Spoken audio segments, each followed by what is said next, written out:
Hello everyone, Meme here, and life fucking sucks. You see, I'm 17, I'll be entering adulthood soon, and I'll be leaving a lot of things behind to begin new ventures in my education and career. And while I have managed to leave many facets of my life behind to move forward, there's one game, one experience if you will, that I keep coming back to. That game is Minecraft. I had never really managed to move past Minecraft.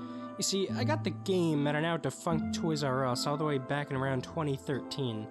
I was already infatuated with Minecraft thanks to the YouTube giants at the time being Stampy, Tobuscus, Captain Sparkles, Sky Does Minecraft, and Popular MMOs. These men single-handedly got me hooked on the game with their incredible content that I still look back on fondly today. Who could ever forget the Lucky Block series, Cops and Robbers, and of course Stampy's Lovely World. A Minecraft series so impactful that many fans of Stampy today go as far to say that he changed their lives.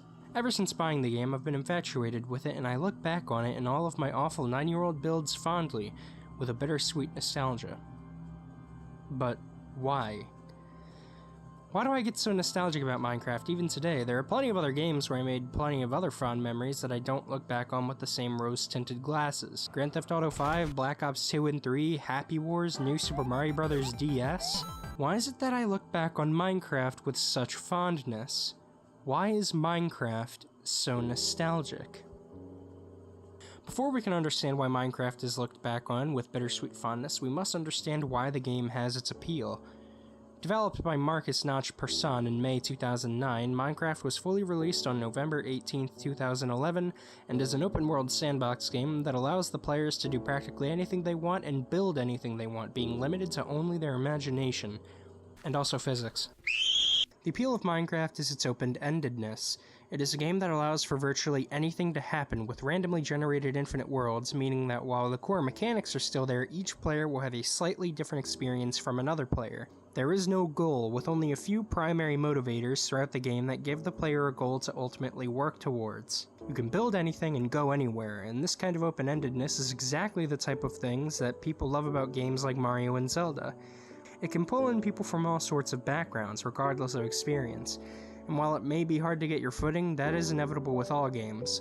Every game has a learning curve, and once you get over that learning curve of Minecraft, it gets a whole lot easier, and the gameplay loop of collecting resources, crafting, and building becomes very gratifying and addicting. It's a type of addiction so strong that I don't even think black tar heroin can replicate it. Oh, that's that good shit! Minecraft is simply a game that benefits from its simplicity and open-endedness.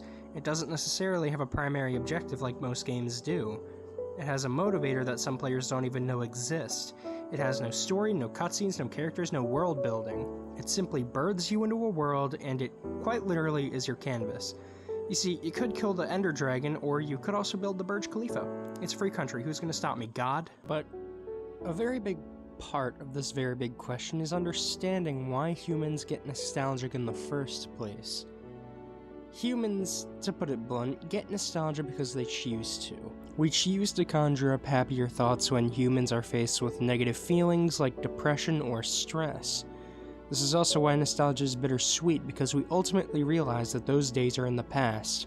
However, they put the mind at ease, and it's the way we deal with psychological threats.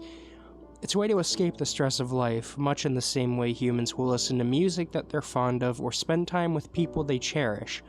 It's that feeling of, remember when we used to do this? Now, I know that some of you already know what nostalgia is, and most of you already have gotten that feeling of nostalgia. But when we break it down into digestible bites like this, we can really start to understand why things that are nostalgic are nostalgic. They are nostalgic because they are things that we look back fondly on, things that the mind can escape to in order to put itself at ease. It's an old song that brings back a happier time, a friend you've known since high school, or even that high school in question. It's what makes us rewatch 9-year-old videos and wish we were 9 years younger. Hell, my own outro even makes me feel nostalgic, which may or may not be the entire reason I chose it to be my outro, ooh-woo. I literally put that in the script. What the fuck is wrong with me? Kill me. Anyway, now that we know why humans get nostalgic, we can now start to break down why Minecraft is so nostalgic. Minecraft's nostalgia, however, is a lot more complex, and there are several different factors in the game that contribute to its nostalgia. First of all, Minecraft's open-ended gameplay allows for us to do absolutely anything we want. So, in a sense, what we do in Minecraft can reflect ourselves at a specific point in our lives at any point, acting as kind of a mini time capsule that we can look back on and explore. Whether it be your first world, a survival world with friends, or a random flat world, your builds and experiences act like a conduit to a better time in your life. Minecraft's gameplay acts as a bigger connection to our childhood and the way things once were, but even more so than any other childhood games. Because while we can always just think back to that one time we landed a blimp on Maze Bank, permanent memories can be made in Minecraft, and we can always look back on those memories and reminisce whenever we want. Minecraft's music and sound design also does an incredible job at tapping into childhood memories. Minecraft has its fair share of memorable bangers that fit the ambience of the game just as well. Its music also has this phenomenon that the music somehow gets more somber the older you get. I feel this has a lot to do with the bittersweet feeling of nostalgia, where you become more aware that the old days of your life are in the past, and the music becomes more of a reminder than it does background noise. It also helps quite a lot that C418 designed a lot of the music in Minecraft to be as widely appealing and as simple as possible, which makes it sound more familiar and homely. The soundtrack never gets too outrageous or cinematic, and it all just feels short, sweet, and simple, just like the memories we made along the way. The sound design is also very specific to Minecraft itself. Each block has a distinguishable sound. Everything in the world feels unique to itself, and every block has its own identity, and you could probably identify one block from another just by its sound. It makes the world feel more alive, and the sound design of Minecraft cannot be understated. There's also the general design and aesthetic of Minecraft. The retro and blocky visuals of the game help make it stand out just enough to remain appealing to both younger and older people. It's simple, yet also unique, and this style has become a style that simply can't be replicated by any other game.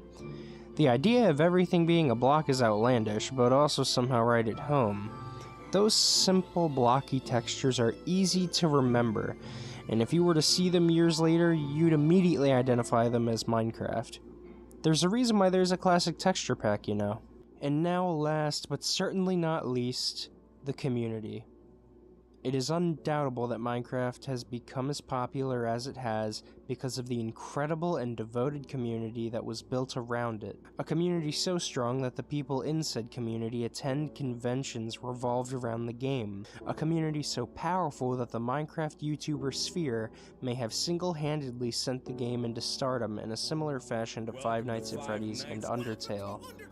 Without the YouTube giants at the time, like Yogscast and Machinima, and later Stampy, Sky, and Toby, Minecraft simply would have never launched to the heights it did, and many people reflect that sentiment by how much they purely remember the YouTube content from the time. Stampy's Lovely World, Fort Buskus, the Aether, Lucky Blocks. YouTube was absolutely flooded with Minecraft content from 2011 to 2015, and the popularity of it made the careers of many since and even today. Without its devoted fans, Minecraft wouldn't be anything more than a random indie game on the Xbox Arcade. And from one person in the community to everyone else, thank you for making this game what it became.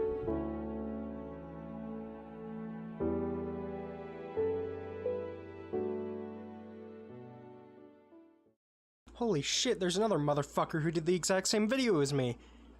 And he did it better!